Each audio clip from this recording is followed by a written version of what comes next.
I was a wealthy heiress whose life ended in a tragic car crash following a breakup. At my funeral, my distant and unemotional bodyguard shed tears and ultimately took his own life out of his devotion to me. When I was reborn, I discovered that his feelings for me were profound, yet hesitant. I indulged in late-night celebrations until the early hours, and he brought me back home. Embracing him, I pleaded, "Eric, stay with me tonight." He hesitated, responding, "I can't. I'm Linda, a rich heiress."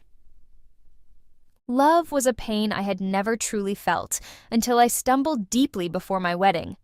On the eve of the ceremony, my fiancé Sam hosted a gathering at a bar, and I invited my closest friend Vivian to join us. Around 1 a.m., I stepped away from the dance floor to visit the restroom. As I walked past a dimly lit room, I overheard Sam and Vivian speaking in explicit tones. Curious and embarrassed, I peered through the glass window, my face flushing with anger. Pulling out my phone to record a video, I decided to catch them in the act. Just as I was about to open the door, Eric, my bodyguard, forcefully carried me away. "Eric, what are you doing?" I protested, striking him as a strange odor filled the air and people began to panic in the bar. In the corner, I noticed a man in a blue uniform smirking from the shadows. Eric hurried with me on his back, warning, "Miss, there's a gas leak in the bar. We need to leave immediately." Once outside, Eric placed me into the passenger seat of a Ferrari and accelerated swiftly. After only about 20 meters, an explosion erupted behind us, and flames consumed the bar. Over 30 lives were lost in the gas blast. The following day, my grand wedding to Sam was called off. News of Vivian's death stunned everyone, and as a survivor, I became the target of relentless online harassment. Comments flooded in, revealing that Vivian had been invited to the bar by a friend who had fled silently when the gas leaked. "What kind of friend would do that? So heartless," the messages raged. It turned out the friend was Linda, someone from a powerful family, which was unbelievable. I recalled Vivian posting a photo just the day before, congratulating me on my upcoming wedding. Sam had died in the explosion, and people couldn't comprehend how Linda survived. Angry and overwhelmed, I faced relentless abuse and invasion of privacy, retreating to my room in tears until my eyes were swollen red. Eric knocked on my door, softly saying, "Linda, may I come in?" Through my sobs, I replied, "Eric, I need some time alone." He stood by my door all night, offering silent support. I had considered releasing the video I recorded, but felt it was too soon after the tragedy and would only lead to more accusations. Instead, I saved it as a draft on my social media, planning to share it once things calmed down. Meanwhile, online abuse continued, and people began posting black and white images of me in front of my family's company, cursing my demise. A fan of Vivian even threw a cup of milk tea at Eric, who shielded me, getting soaked in the process. My vibrant life turned dark overnight. Eric managed to fend off the attacker and placed me back into the Ferrari. "Eric, I want to drive on my own," I insisted. "You need to change your clothes," he responded firmly. "I need to stay with you," I countered, but he maintained his stance. Frustrated, I took the keys from him and got behind the wheel. As I sped away, Eric's voice faded, and I reflected on my long friendship with Vivian. We had been friends since middle school, sharing everything, including details about Sam. I never expected her to become involved with him while pretending to support me. Sam and I were childhood friends, and our arranged marriage had genuine emotions. I believed marrying him would bring happiness. But he betrayed me before we even reached the altar, and the betrayal hurt deeply. Driving the Ferrari faster and faster, I approached a tunnel and saw a construction sign too late to stop. The car crashed and ignited, engulfing both me and the vehicle in flames. After my death, my spirit lingered above as my father fainted from grief, and my grandfather collapsed, spitting blood. My mother had passed away years earlier from illness, and my father never remarried. Grandpa and Dad had been my greatest supporters. The most shocking moment was seeing Eric at the funeral, hidden in a corner, pounding the ground until his hands bled. Eric's father had once been my dad's bodyguard and died protecting him during an incident. After his father's death, My dad employed Eric as my personal bodyguard, and for 10 years, he kept me safe without ever letting anything bad happen to me. Now, I had died because of speeding, and Eric was overwhelmed with guilt. Following the funeral, Eric drove all night to a beach I often visited. He was tall, handsome, and typically very reserved, like a robot always by my side, stoic and unexpressive. But now, he appeared lonely and fragile, as if a gentle breeze could topple him. His eyes were red, and his usually calm face could no longer hide his deep emotions. Eric took out his phone and effortlessly hacked into my social media account, finding the video I had saved in drafts. Without hesitation, he sent it out, surprising me with his technical skills. Once the explicit video was posted, the online conversation shifted dramatically. Those who had previously cursed and slandered me began to apologize and express regret. Vivian and Sam's reputations were tarnished. I expected Eric to leave after some time by the sea, but instead he walked toward the water with a heavy heart. "Eric, what are you doing? Come back!" I shouted, but my voice failed me and he couldn't hear. The nighttime waves swallowed his form as he whispered, "Linda, Eric is here to join you," before disappearing beneath the surface. My heart ached, thinking, "Eric, why are you so foolish? My death was my fault. You're only 26, haven't married or dated anyone yet. Why must you give up like this? You're just my bodyguard. Without this job, you could have a different life. Why choose death?" When I opened my eyes again, I found myself back on the night before my engagement to Sam, still 6 months away from our wedding and the incident at the bar. That evening, I had reserved the bar to celebrate Vivian's latest movie. After Vivian and I drank too much, she asked, "Linda, why don't you introduce me to your fiancé? You're getting engaged tomorrow, and I haven't met him yet." Influenced by Vivian, I called Sam over. After the party, Eric took me home while I let Sam escort Vivian back. If I'm correct, that night was when Sam and Vivian became involved. "Sure, I'll call him over. You keep drinking," I responded, stepping out of the room.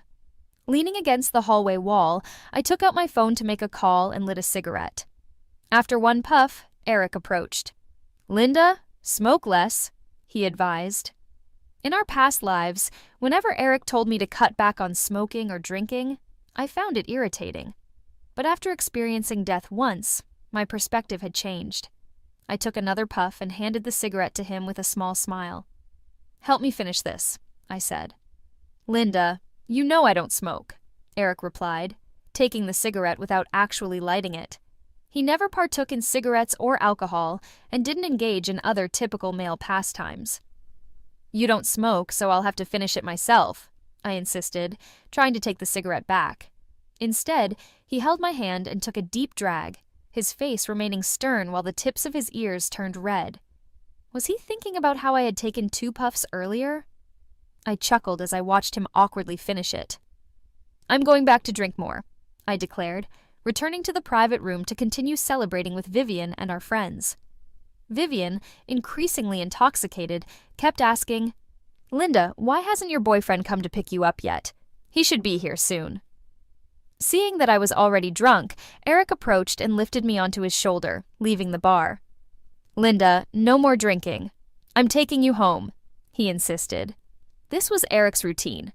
Almost every time I went out, I ended up drunk and being carried home by him. He possessed remarkable strength, effortlessly carrying me as though I were a mere toy.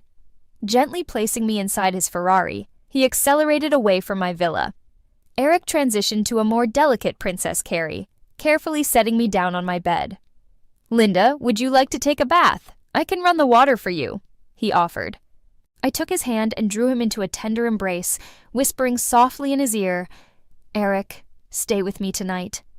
His ears flushed noticeably as he steadied himself, swallowing nervously before replying, "Linda, I can't." I realized that with just a single word and a simple gesture, I had touched his heart. It became clear that he had always harbored a cautious love for me, which explained his decision to sacrifice himself in my previous life. The midnight sea must have been unbearably cold. Reflecting on how I had treated him over the years brought tears to my eyes. "Eric, hold me. I'm cold, I said urgently. Without hesitation, he enveloped me in his arms. I held him close, lightly brushing my lips against his Adam's apple. His body quivered, and in a strained voice he pleaded, "Linda, don't do this." "I'm not very good at resisting you," I confessed. I paused, then continued, "Eric, if there's something you desire, go after it. How can you be certain it's impossible unless you try?" A struggle was evident in Eric's eyes as he sighed. "Linda, you're like the moon in the sky, and I'm just dust on the ground. There's such a vast difference between us." I understood he felt unworthy of me. My father always believed in matching well with one's partner, a principle both Eric and I were raised with. If not for the tragedies in my past life, I might have also believed I would marry someone of equal standing. Dust can rise to the sky, and moonlight can grace the earth, right? I whispered, seeing a glimmer of hope in Eric's eyes. It seemed my words had rekindled something in him, but his expression soon darkened, likely remembering that the next day was my engagement party with Sam. He thought it was too late, but I assured him it wasn't. "Go run the water for me," I murmured softly. "Okay," he responded, rising to prepare the bath. The following day at noon was my engagement ceremony with Sam, held at his family's luxurious 5-star hotel. Only our parents and close relatives were invited. In my past life, Sam and I had become engaged on this very day, planning to marry 3 months later. At the beginning of the ceremony, I stood up and declared, "Uncle, Aunt, I'm sorry, but I don't want to be engaged to Sam. Marriage is significant, and I need time to think it through." The relatives were taken aback, and Sam's expression changed. "Linda, we've known each other since childhood. What more do you need to consider?" he insisted. Sam and I had grown up together, sharing a deep bond as childhood sweethearts. Our families were equally matched, making us seem like a perfect match, seemingly destined for one another. I regretted hesitating in my previous life, realizing it was because I had been overly confident and trusting. My father became stern, saying, "Linda, stop joking around and take back what you just said." I shook my head. "Dad, I'm serious. I don't want to retract my words." Turning to Sam, I added, "Sam, let me think it over some more. You should truly consider if I'm the right person for you. Don't get engaged just for the sake of it." Sam looked embarrassed and tried to find a way out. "It's okay, Linda. I can wait for you to make up your mind." The engagement party ended on an uneasy note. Upon returning home, my father was ready to lecture me, but my grandfather, who always indulged me, shot my father a look and stood up in my defense. "If Linda doesn't want to get engaged, let her take her time. She's just graduated from college. There's no need to rush into marriage. Besides, I don't believe Sam is fully committed yet. It's better to be cautious with my precious granddaughter's marriage." Clinging to my grandfather's arm, I whispered, "Grandpa, you're the best." Nearby, Eric watched with a faint smile curling at the edges of his lips. At 5 p.m. that evening, Vivian called, inviting me to an outdoor camping party on a mountaintop. She specifically mentioned over the phone, "Linda, didn't you get engaged to Sam today? Bring him along and I'll help celebrate." Only close relatives attended the engagement, so it hadn't been publicly announced, and I hadn't informed Vivian. I quickly agreed. "Sure, I'll bring him." I reached out to Sam, saying, "Sam, my best friend Vivian is hosting a camping party. Do you want to come?" I knew if I asked Sam, he wouldn't decline. After all, Vivian was a well-known actress, and Sam had previously expressed a desire to meet her. Sam promptly agreed. "Sure, send me the address and I'll drive over. Remember to invite Jason." I sent him the location shortly after hanging up. By 7 p.m., I was dressed and had Eric drive my Lamborghini to the campsite. Vivian, having wrapped up her latest movie, had taken a week off from her manager and was hosting parties daily. When we arrived, drinks were already flowing, and Sam and Jason had arrived before me. Vivian was seated beside Sam, engaged in a hand-guessing game. Sam seemed colder towards her than I had anticipated. Upon seeing me, he waved.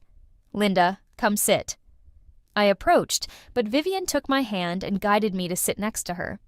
She whispered, "Linda, I heard you didn't get engaged to Sam today. I nodded. Yeah, I'm still considering it.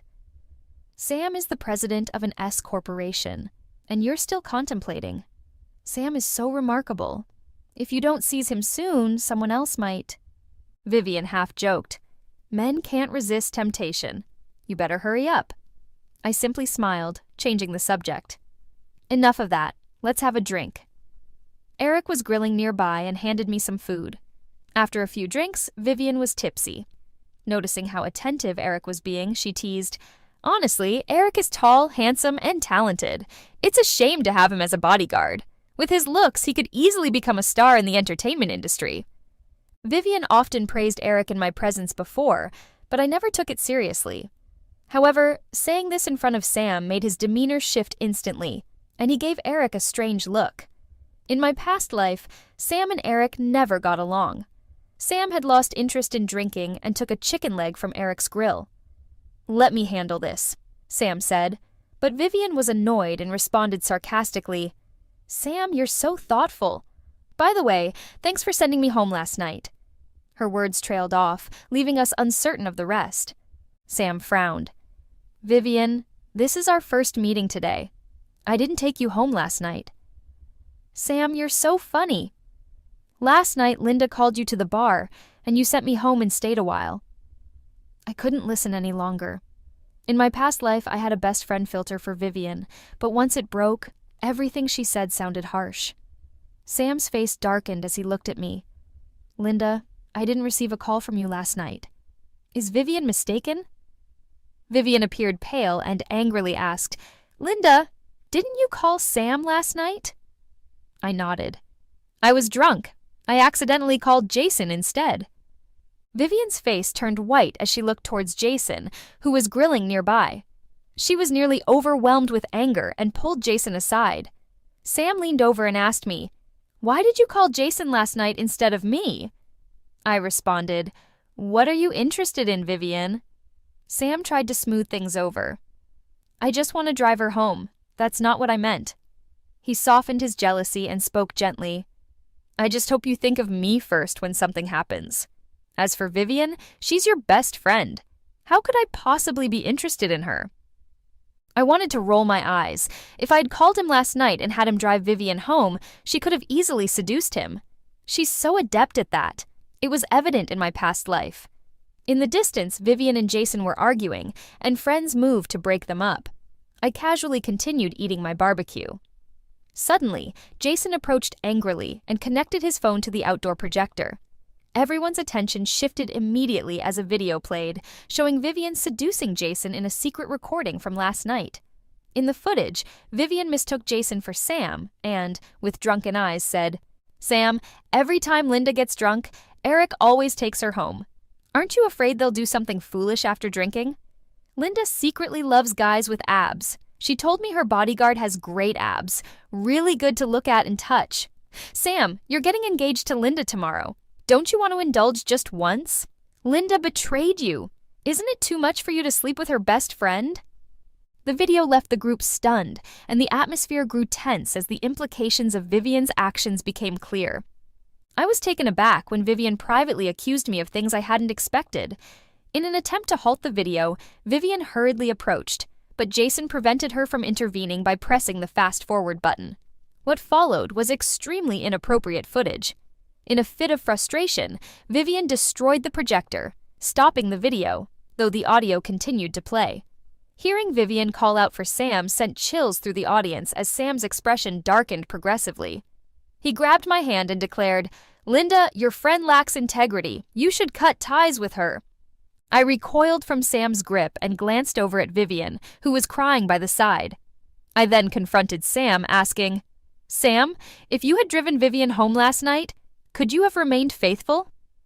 Of course I could, Sam replied confidently. I don't trust you. That's why I'm ending things, I responded. We're finished, Sam.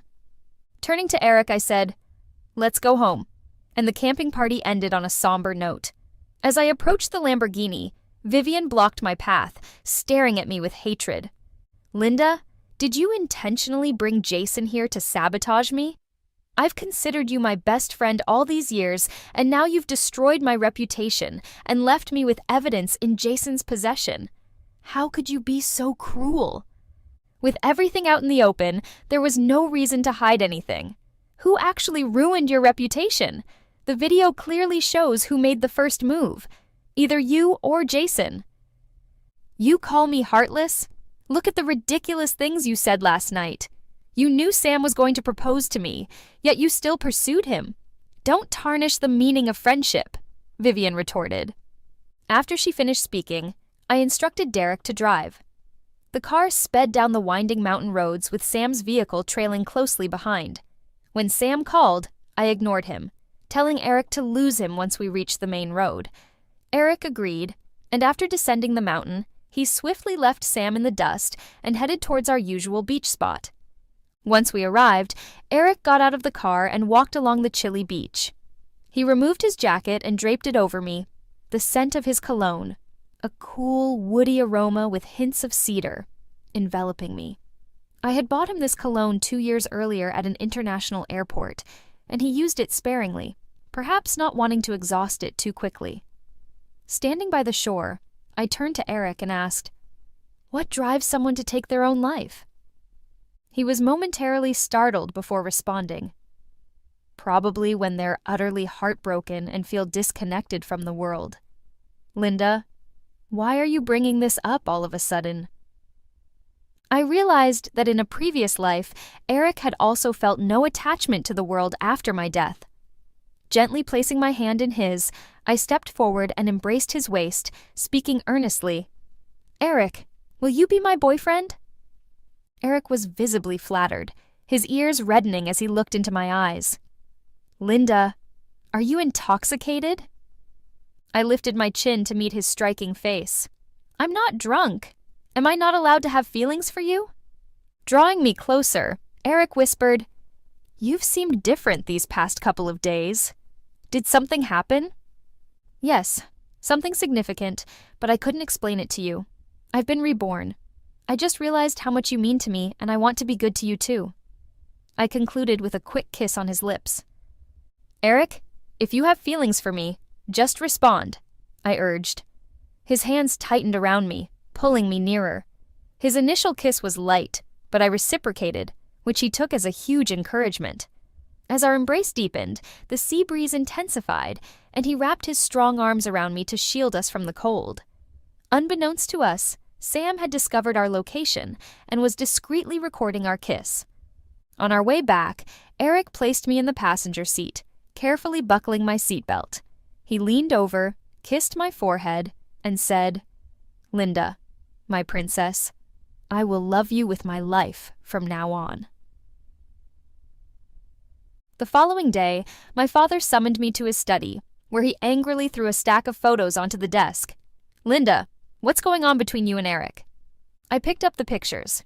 They showed Eric and me kissing on the beach from multiple clear angles. The photography was well done, capturing the perfect moment. "Great, I'll keep these and later frame them next to my bed. When Eric and I get married, we can make a video out of these." "How sweet," I said, tucking the photos into my pocket. "Dad, as you saw, Eric and I are officially dating." My father raised his hand in apparent anger, but it was just for show. I mentally counted to 3, and he lowered his hand. "Linda, you're destined to inherit billions in the future. How can you be with a bodyguard? How can I entrust our wealth to you?" "What's wrong with being with a bodyguard?" I retorted. "Without Uncle Alex protecting you, what good would all your wealth do?" He recalled the past, remembering how Eric's father had taken a bullet for him during a trip abroad. If Eric's father hadn't sacrificed himself to save me, I would have been killed. I owe him my life, but that doesn't mean I have to marry my precious daughter to Eric. Before I could respond, he demanded, "Linda, break up with Eric. I'll provide him with a generous compensation." I firmly refused. "Dad, it's not like that anymore."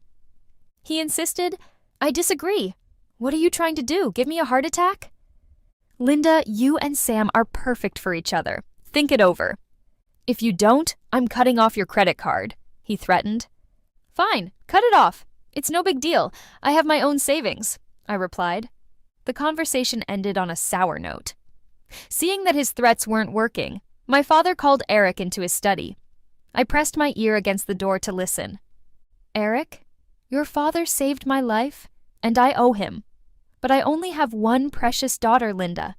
She has her own life, and you're not the right match for her." Before Eric could respond, my father interrupted, handing Eric a blank check. "In this world, love doesn't matter. Just leave Linda, and you can fill in whatever amount you want on this check." Eric refused the check. "Sir, I don't want money. I want Linda." My father's face paled with anger. After a long pause, he said, "Fine, but you won't last long. Linda is just infatuated with you. When she gets bored, you'll break up." I wanted to continue listening, but the door opened and Eric exited the study. We held hands and walked away as my father muttered to himself, "These young people these days, all they think about is love. Isn't writing 1 or 2 billion on a check more appealing?" As we passed the garden, I saw my grandfather exercising. He noticed us holding hands and smiled, stroking his beard. "Linda, you have good taste. Choose someone with strong character. Money is just superficial. I told your father before that arranged marriages are pointless. The most important thing is that my Linda is happy. No wonder you've lived such a long life. By the way, Eric, treat Linda well. When you two marry, I'll give you a generous gift." Eric, slightly surprised, assured my grandfather solemnly, "I will cherish Linda." Back in Eric's room, I teased him. Wouldn't it be nice to write 1 or 2 billion on that check? He hugged me, his nose gently brushing my cheek. "Not as nice as having you," I continued teasing. "What if I get bored and leave you? Wouldn't you be losing 1 or 2 billion? Eric replied seriously. "I'll do my best to keep you entertained and support you," I responded. We then began discussing our future plans earnestly. "So, how do you intend to support me?" I asked. "Hold on," Eric said, turning and pulling a card from a drawer. He placed it in my hand. "Didn't your father say he was cutting off your card? I have over 20 million here. Use it for now, and I'll earn more if needed. The password is your birthday." I stared at Eric in disbelief. "Where did you get over 20 million? Being a bodyguard is my main job." "But I have side gigs too," Eric replied casually. "Actually, I'm also a hacker. There are numerous methods to earn money." I remembered how he had previously compromised my social media accounts by obtaining my passwords before we began dating, indicating it wasn't just a one-off incident. I asked if he could hack into Vivian's account for me. Without hesitation, Eric took out his laptop and performed some steps I didn't quite follow. He managed to recover Vivian's password, accessed her account, and used his expertise to restore her chat history. What I discovered was shocking. Vivian was simultaneously flirting with multiple male actors, models, and directors. Additionally, she often vented about me to our mutual friends. I captured screenshots of the crucial information with my phone, logged out of her account, and had Eric remove any traces of the login. When I accessed Facebook again, Vivian was trending. She had posted a melancholic status, crying throughout the night, reflecting on how friendships can fade after 12 years together. The attached photo showed her tear-streaked red eyes looking pitiful, a true actress. She had claimed to love acting when she entered the entertainment world, and it seemed she genuinely did, both on and off the screen. I couldn't believe it took me this long to see her true nature. Her fans offered comfort in the comments, urging her not to be sad and assuring her of their support. I reviewed Vivian's Facebook and noticed she had removed all pictures with her best friend Linda and had unfollowed her. She had previously mentioned knowing Linda for 12 years, so it was clear that Linda had done something deeply hurtful. Many people began attacking me, questioning if I had betrayed Vivian in some past life. This time, I chose to give her the benefit of the doubt and decided not to let myself get hurt again.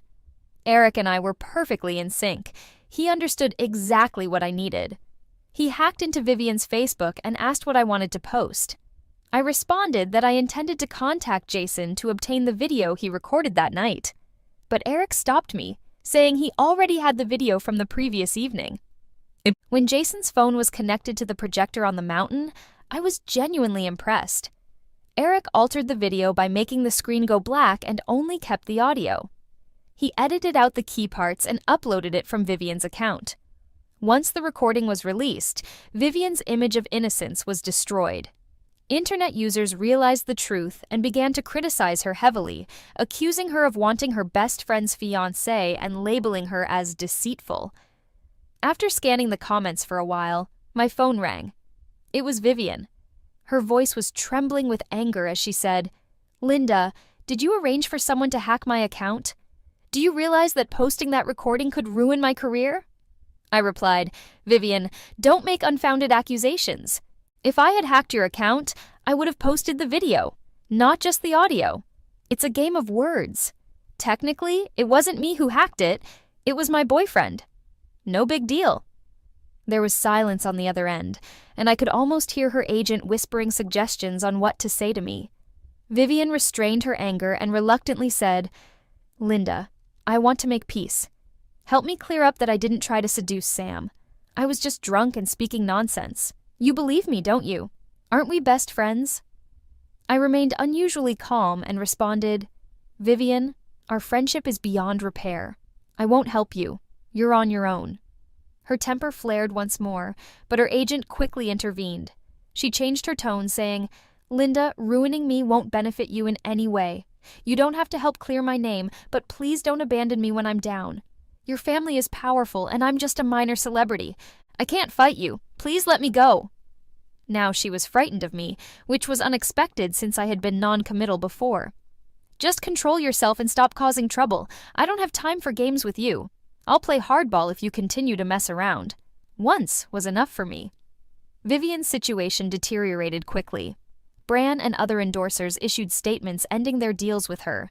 Various penalties loomed. Her upcoming projects were jeopardized, and her negotiations for new opportunities fell apart. She had only herself to blame. The next morning, Sam called and invited me to a candlelight dinner. I responded, "Sam, let's skip the candlelight dinner. Let's meet on the rooftop and clear the air." At 3 p.m., Eric accompanied me to the rooftop where I was to meet Sam. As expected, Sam showed up, but unlike before, Eric didn't hide behind me. This time, he stood beside me as my boyfriend, causing Sam to look sour with jealousy. "Linda, haven't you had enough of this game? He actually thought I was playing around even though I made things clear last night." "Sam, I'll say it again. The engagement between our families is off. I have a boyfriend now," I stated, holding Eric's hand. "This is my boyfriend, Eric." Sam clenched his fists, trying to mask his anger. "Linda, we've grown up together. You always wanted to marry me, didn't you? I'll give you anything you want. Just stop this." I tightened my grip on Eric's hand and told Sam, "I don't lack anything. I only want Eric."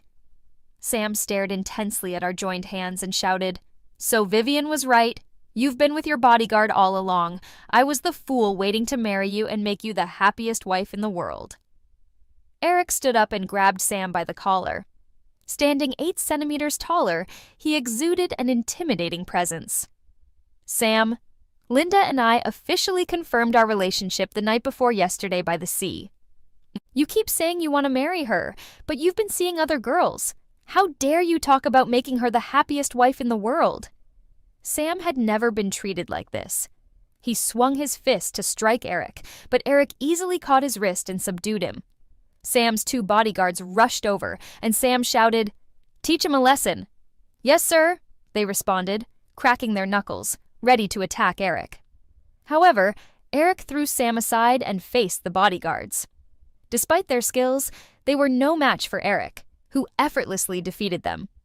I wasn't surprised. Eric had never lost a fight and had won 6 consecutive championships in international boxing competitions, earning the title of the world's toughest man. Sam's bodyguards were left nursing their injuries as Eric turned his attention back to Sam. Frightened, Sam backed away, trying to act tough. "Eric, so what if you have a strong punch? You're still just a dog kept by Linda's family. Her father will never let her marry you. Just wait and see." Sam left the rooftop with his battered bodyguards. I clapped my hands, exclaiming, "Eric, you're amazing!" Eric held my hand and pulled me into a hug, saying, "Linda, I don't want to be your bodyguard anymore. I want to be your husband. Starting tomorrow, I'll begin a new journey to enhance my strength and financial status to be worthy of you." I had a bad feeling. Is he serious about quitting? My dad said I would inherit billions, and Eric's modest 20 million barely matters. At first I didn't mind, but then he had the audacity to say he wanted to match my power and wealth. "Young man, you've got ambition. That's commendable." "Fine, I support you," I replied, handing back the card Eric had given me with a smile. He said, "I'll wait for you to turn this 20 million into 200 million. Eric nodded. "All right, I'll earn the 200 million for your dowry and then marry you." Eric quit his job and moved out of our family's old house. He purchased a 3-bedroom apartment and invested the rest of his money into starting a bodyguard company. However, it wasn't just any bodyguard service. The guards he selected were graduates from martial arts schools and winners in various competitions, making them some of the best fighters available. His clients were primarily influential individuals, wealthy business people, and celebrities. He even assigned 2 bodyguards to protect me. Soon, something remarkable happened that shocked the entire internet. A VIP client from Eric's company was targeted in an assassination attempt during a visit. The bodyguard team responded swiftly, preventing a tragedy. The 20-person team was hired for a single event, and the VIP not only generously rewarded the bodyguards and Eric, but also contracted 6 permanent bodyguards from his company. People connected to the VIP reached out to Eric for collaborations, and his company gained overnight fame, attracting more political and business elites to hire his services. Such connections were invaluable. From that point on, everyone who heard of Eric's name respected him, including my father, who began to view Eric in a new light. Upon watching the news, he whispered that Eric was too talented to merely serve as a bodyguard for our family, particularly for Linda. Over the years, during a family get-together one weekend, my father had actually told me, "Linda, if Eric is available, you should invite him over. Dad truly knows how to adjust. Is he trying to impress his future son-in-law now, or did Grandpa reprimand him?" "Of course, I'll let him know," I replied with a grin and called Eric. Eric attended the family event as my boyfriend. Although we had only been together for 3 months, he had already transformed significantly. During the dinner, my father was notably more courteous to Eric than he had been when Eric was just an employee. Eric was now officially his daughter's partner. I leaned towards Grandpa and whispered, "Grandpa, why has Dad suddenly changed?" Grandpa responded with a warm smile. "I've been giving him quite a push lately. He wouldn't dare go against my advice." I squeezed Grandpa's arm and said, "Thank you, Grandpa." The dinner proceeded harmoniously, and my father announced that I would gradually begin to take on some responsibilities within the family business. After lunch, Eric and I decided to watch a movie in my private basement cinema. Midway through, a sudden thought struck me, and I quickly said to Eric, "Come with me to that bar I frequent. I need a drink." Eric responded, but he was already grabbing his jacket and pulling me up. "It's not about drinking," he said. "I had a nightmare last night. In the dream, the bar had a gas leak tonight, the day it was supposed to reopen. I needed to prevent that disaster. Although I didn't get engaged to Sam, the story changed. But just in case the gas was still going to leak, those innocent people didn't deserve to perish." "What kind of dream?" Eric inquired as we walked. Thinking quickly, I fabricated a story. "I dreamt the bar caught fire and many people died. I suddenly felt uneasy and had a bad premonition. Let's go check it out." "Sure," Eric agreed. During the drive to the bar, he mentioned that the owner had recently hired a bodyguard from our company. "Even better," I nodded. "Having someone from our side would make things easier." The bar was closed for the day, but staff members were present, cleaning, testing equipment, and preparing drinks and food. Upon arrival, Eric contacted the bar owner. About 10 minutes later, the bar owner arrived with his bodyguard. He greeted Eric politely and asked what was wrong. Eric explained that he was planning to bring some important friends to the bar that night and wanted to ensure its safety. The owner swiftly directed his team to inspect the premises, and Eric personally checked the gas lines. After his inspection, he whispered to me, "I've looked thoroughly. The gas lines are secure." I was puzzled and checked my phone.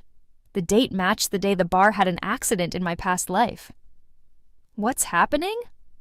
The bar owner smiled and asked, Eric, when will you and your important friends arrive tonight? I'll reserve the largest room for you at 9 p.m., Eric responded. Understood, the owner said, ordering his staff to set aside the biggest room. Still uneasy, I glanced around the kitchen area and noticed a man in a blue uniform inspecting the water and electricity systems. His uniform seemed familiar. Exiting the kitchen, I asked the bar owner, Who is that man in the blue uniform? He's our water and electricity technician, responsible for the daily checks of our systems and gas lines. Why do you ask? He replied. Just curious, I answered casually. I was trying to remember the details before the bar accident in my previous life. Meanwhile, the bar owner led us to the door. During the drive back, I was lost in thought when Eric spoke up. Linda, are you still thinking about last night's dream? What if it's the opposite? I shook my head, murmuring, No, it can't be the opposite. The gas is fine. Did I overlook something? Eric noticed my deep contemplation and didn't say anything. Suddenly, a memory from my past life flashed before me. Eric helping me escape the bar during the accident.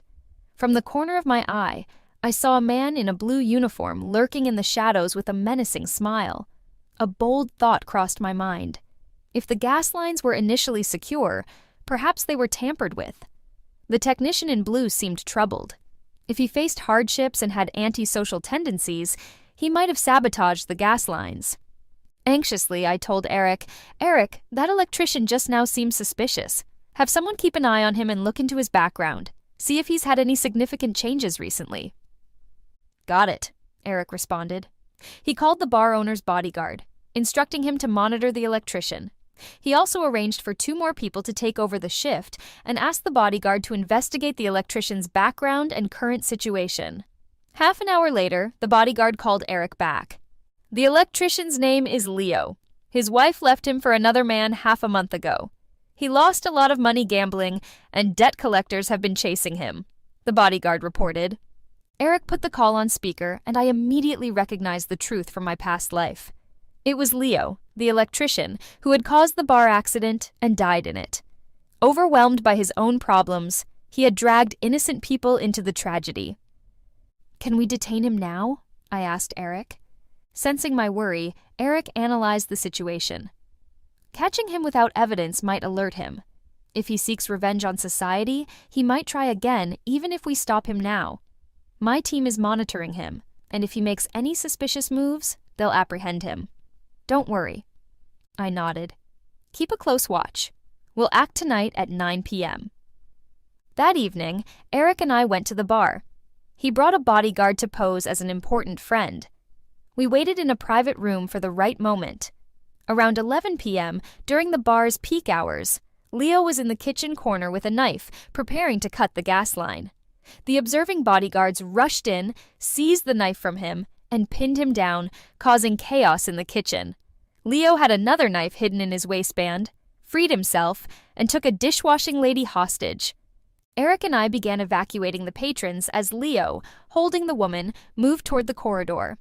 The terrified woman pleaded, I've treated you well. Please don't do this. I have a family to care for. Perhaps moved by her kindness, Leo hesitated, pushed her away, and sprinted down the hallway, thinking he could escape through the door at the end. However, Eric had previously ordered it to be locked. With no other option, Leo forced his way into a private room and locked the door. The police arrived, surrounding the room and shouting for him to surrender. Suddenly, screams emanated from inside. The officers looked through the window and saw 2 hostages inside. Realizing he had no escape, Leo began stabbing wildly. The police tried to pry the door open. I heard familiar voices from within the room. Vivian cried out, Please don't kill me. I'll give you any amount of money you want. Sam's voice trembled. I'm the CEO of S Group. I'll pay you $1 million. No, $2 million. Do you think I can afford that now? You two are like cheating in bars so much. I'll send you to hell together. Leo, having lost his sanity, continued stabbing randomly. Let's go stop watching. I said as Eric carried me out of the bar. I sat in the passenger seat of his Ferrari as he sped away. Lighting a cigarette to steady my nerves, I said, "Let's go to the beach. I need some fresh air." "All right," Eric agreed. At the beach, once the car stopped, we walked side by side on the sand. Eric received a call from his team, informing him that Leo had been subdued. Sam and Vivian, who had been fighting in the private room, had died from excessive blood loss, while everyone else had been safely evacuated. Hearing this, I felt they deserved their fate. I hadn't anticipated Sam and Vivian reconnecting at the same time and place, ignoring the chaos outside. As the cold seawater touched my calves, Eric held my hand, pulling me closer. "Linda, don't go too far. You can talk to me about anything." I pressed my face against his chest. In the past, when I was hurting, Eric stood outside my door all night, yet I never confided in him. This time, I chose to open up. "Eric, we've both died once. I died in a car crash, and you drowned yourself after I died. Sam and Vivian died in the gas explosion at the bar." "It sounds like a fairy tale," Eric mused, but he believed it. He hugged me tighter and gently kissed my hair. "Linda, since we've been given another chance, let's cherish each other." I nodded under a star-filled sky, with the sea breeze whispering in our ears. Later, Eric's Bodyguard company thrived, and he also established a cybersecurity firm, utilizing his hacking skills to amass even more wealth. My father fully accepted Eric as his future son-in-law. During gatherings with his affluent friends, my father often boasted about Eric, saying that family background was less important than character, and how well he treated me, his daughter, like a princess. It seemed Grandpa had given him plenty of guidance. Grandpa, who still exercised daily, often spoke about wanting a grandchild for Eric to care for. After taking over the family business, I dedicated myself to learning management and achieved significant success. My father praised me, saying that having a daughter was no less than having a son. Eric purchased a 2,000 square meter villa and personally oversaw the decoration for our wedding home. His value soared, making him a sought-after individual among the powerful. He also competed in an international boxing championship, winning the title for the 7th time. On the podium, holding his championship medal, Eric proposed to me live on television. "Linda, my princess, will you marry me?" he asked. The crowd cheered, and I stood up, walked to the stage, and embraced him tightly. "Yes, I'll marry you." Eric proposed with a magnificent diamond ring, his 7 championship medals, a $2 billion dowry, and his unwavering love for me. I joyfully accepted. A year later, we had a grand wedding attended by friends and family. After the reception, Eric carried me to our new home, gently laying me on the bed. I happily wrapped my arms around his neck, smiling. "Eric, can you sleep with me tonight?" No longer holding back, he kissed me passionately. "Honey, I've waited for this day for so long."